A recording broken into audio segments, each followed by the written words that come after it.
आज बेटा हम समझते हैं electric field due to solid dielectric sphere. Solid dielectric sphere का मतलब क्या होता है? सॉलिड डाइलेक्ट्रिक स्फीयर मतलब चार्ज जो है इसके अंदर पूरा भरा हुआ है और इसकी जो चार्ज डेंसिटी है, वॉल्यूम चार्ज डेंसिटी रो, वो कांस्टेंट है। हमने ऐसा माना है। रो क्या होता है?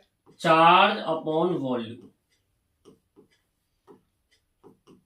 रेडियस जो है इसका कैपिटल आर है, तो चार्ज अपॉन वॉल्यूम जो है रो जो है कांस्टेंट है। और हमें इलेक्ट्रिक फील्ड निकालनी है। पहला हम केस ले रहे हैं जब पॉइंट बाहर है,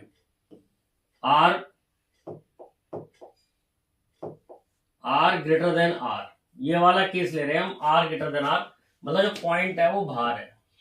हमें इलेक्ट्रिक फील्ड जो निकालनी है वो हमें बाहर इलेक्ट्रिक फील्ड निकालनी है।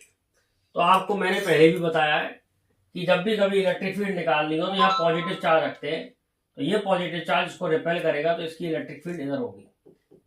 दूसरा, फिर हम एरिया वेक्टर मार्क करते हैं। एरिया वेक्टर सरफेस के परपेंडिकुलर है।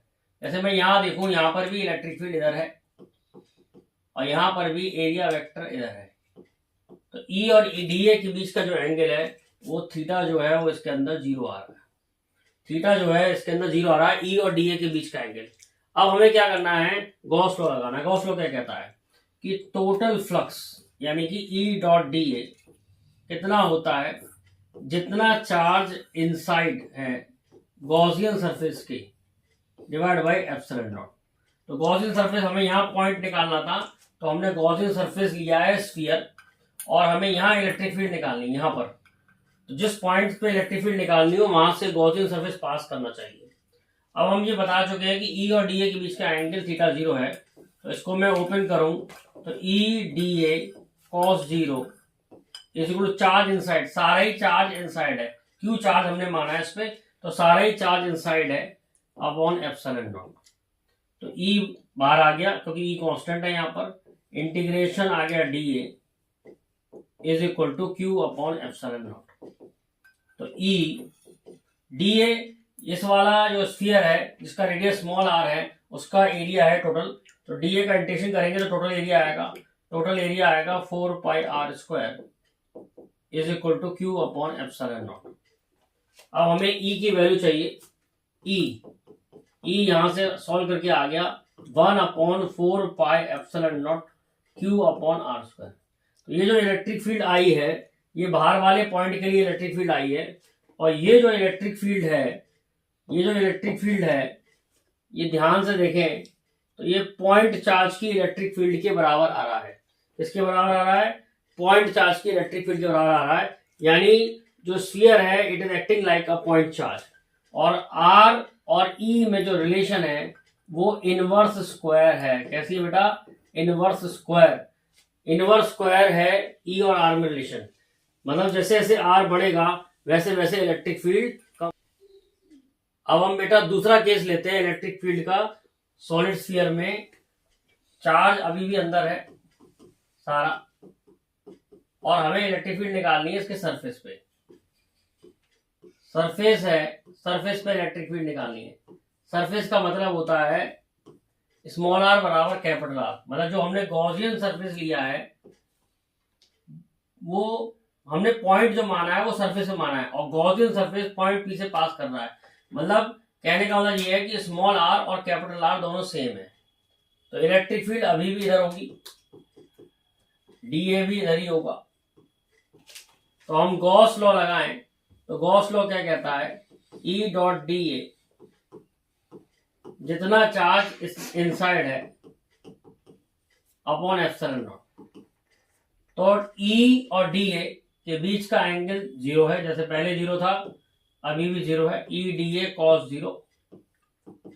अब सारा ही चार्ज अभी भी गॉसियन सरफेस के अंदर है, क्योंकि ये पॉइंट जो है सरफेस पे लिया है हमने, और गॉसियन सरफेस भी इस सरफेस पे से जा रहा है, तो सारा ही चार्ज अंदर है, तो क्यू अपॉन एप्सिलॉन नॉट। तो ई कांस्टेंट है, ई बाहर आ गया, integration D A is equal to Q upon epsilon naught. अब डी ए मतलब गॉसियन सरफेस का टोटल एरिया, तो वो हमने स्फीयर माना है, तो स्फीयर का एरिया होगा 4 pi capital R square. Small R और कैपिटल आर दोनों बराबर हैं यहाँ पर, तो ई की जो वैल्यू आएगी वो आएगी 1/4 pi epsilon naught Q upon R square. तो ये जो इलेक्ट्रिक फील्ड की वैल्यू आई है, ये इलेक्ट्रिक फील्ड की वैल्यू आई है सरफेस पर कितनी इलेक्ट्रिक फील्ड होगी, सरफेस पर कितनी इलेक्ट्रिक फील्ड होगी, ये वैल्यू आई है। अब बेटा हम नेक्स्ट केस लेते हैं, जब हमें इलेक्ट्रिक फील्ड निकालनी है inside the solid dielectric sphere. Dielectric का मतलब होता है इंसुलेटर, तो इनसाइड हमें इलेक्ट्रिक फील्ड निकालनी है, तो जो आर होगा वो लेस देन आर होगा इनसाइड के लिए। कहने का मतलब ये है कि हमें यहां इलेक्ट्रिक फील्ड निकालनी है, तो गॉसियन सरफेस जो है इस पॉइंट से पास करना चाहिए जहां इलेक्ट्रिक फील्ड निकालनी है।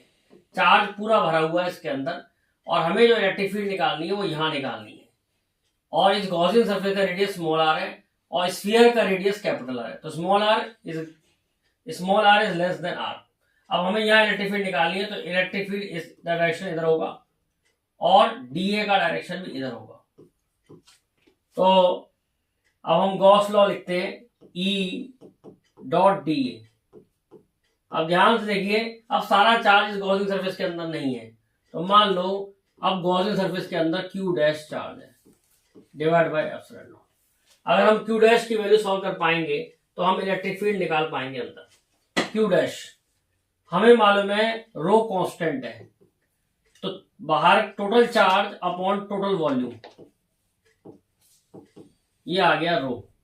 अब अंदर वाले स्फीयर का चार्ज हमने क्यू डैश माना है, और अंदर वाले चार्ज का जो वॉल्यूम है वो 4/3 पाई आर क्यूब है, तो हमने रो को कांस्टेंट रख करके हम क्यू डैश की वैल्यू निकालेंगे। टोटल चार्ज क्यू लिया है, टोटल चार्ज क्यू लिया है, और टोटल वॉल्यूम क्या लिया है 4/3 R cube, 4/3 pi R cube. अब इस वाले का चार्ज हमने क्यू डैश माना है और इसका रेडियस स्मॉल आर है, तो इसका वॉल्यूम हो गया 4/3 पाई स्मॉल आर क्यूब। तो यहां से क्यू डैश की वैल्यू आ जाएगी Q R cube upon R cube, तो ये क्यू डैश की वैल्यू मिल गई हमें। अब हमें गॉस लॉ से हमें ई की वैल्यू निकालनी है, तो ई और डी ए के बीच का एंगल 0 है, तो E D A cos 0 is equal to Q dash, Q dash की वैल्यू रख दी Q R cube upon R cube divide by epsilon naught. E हमें निकालना है, ई बेटा हमें निकालना है integration D A is equal to Q R cube upon R cube epsilon naught. अब डी ए मतलब एरिया जो हमने माना है स्मॉल एरिया, इंटीग्रेशन मतलब total area of sphere, total area of Gaussian surface हो गया, तो ई की वैल्यू आ गई, ई इंटू एरिया की वैल्यू दी 4 pi R square is equal to Q R cube upon R cube divide by epsilon. तो इलेक्ट्रिक फील्ड की जो वैल्यू आ रही है वो आएगी 1/4 pi epsilon naught Q R upon R cube. तो हमने देखा इलेक्ट्रिक फील्ड जो है वो प्रोपोर्शनल टू आर आ रही है, जैसे जैसे आर बढ़ेगा वैसे वैसे इलेक्ट्रिक फील्ड की वैल्यू इनसाइड में बढ़ेगी, और सेंटर पर ई की वैल्यू 0 होगी क्योंकि सेंटर पर स्मॉल आर की वैल्यू 0 होगी। अब ई की वैल्यू का एक फॉर्मूला और निकाल सकते हैं, सपोज मैं इसे ऐसे लिख लूं 1/4/3 pi R cube into Q R upon 3 epsilon naught. मैंने इसको ऐसे लिख लिया, 3 से इसे मल्टीप्लाई कर लिया, 3 से डिवाइड कर दिया। ऐसा मैंने क्यों किया है, क्योंकि ये जो चीज है ये हमारी फिक्स है, चार्ज अपॉन वॉल्यूम, इसको हम कहते हैं रो। तो रो के टर्म में भी हम इसे निकाल सकते हैं। ये फॉर्मूला आ रहा है हमारी इलेक्ट्रिक फील्ड का रो आर अपॉन 3 एप्सिलॉन नॉट, और एक फॉर्मूला ये आ गया हमारा। ये प्रूव करके हमें दिख गया है कि इलेक्ट्रिक फील्ड आर के प्रोपोर्शन है इनसाइड। अगर हम इसका ग्राफ बनाएं, कि इसका ग्राफ कैसा आएगा,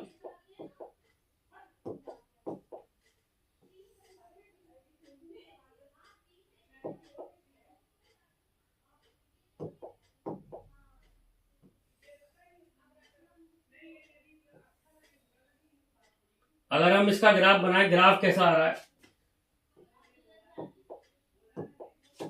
तो हमने देखा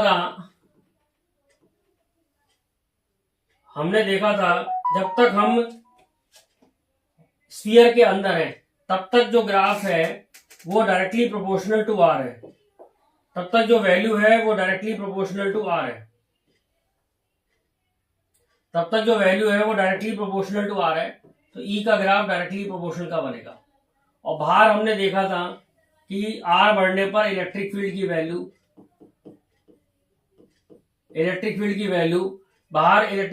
कम हो रही थी आर बढ़ने पर, तो बाहर inversely proportional to R square है। तो इस तरीके का ग्राफ आएगा इलेक्ट्रिक फील्ड वर्सेस आर, इस तरीके का ग्राफ आएगा आपका।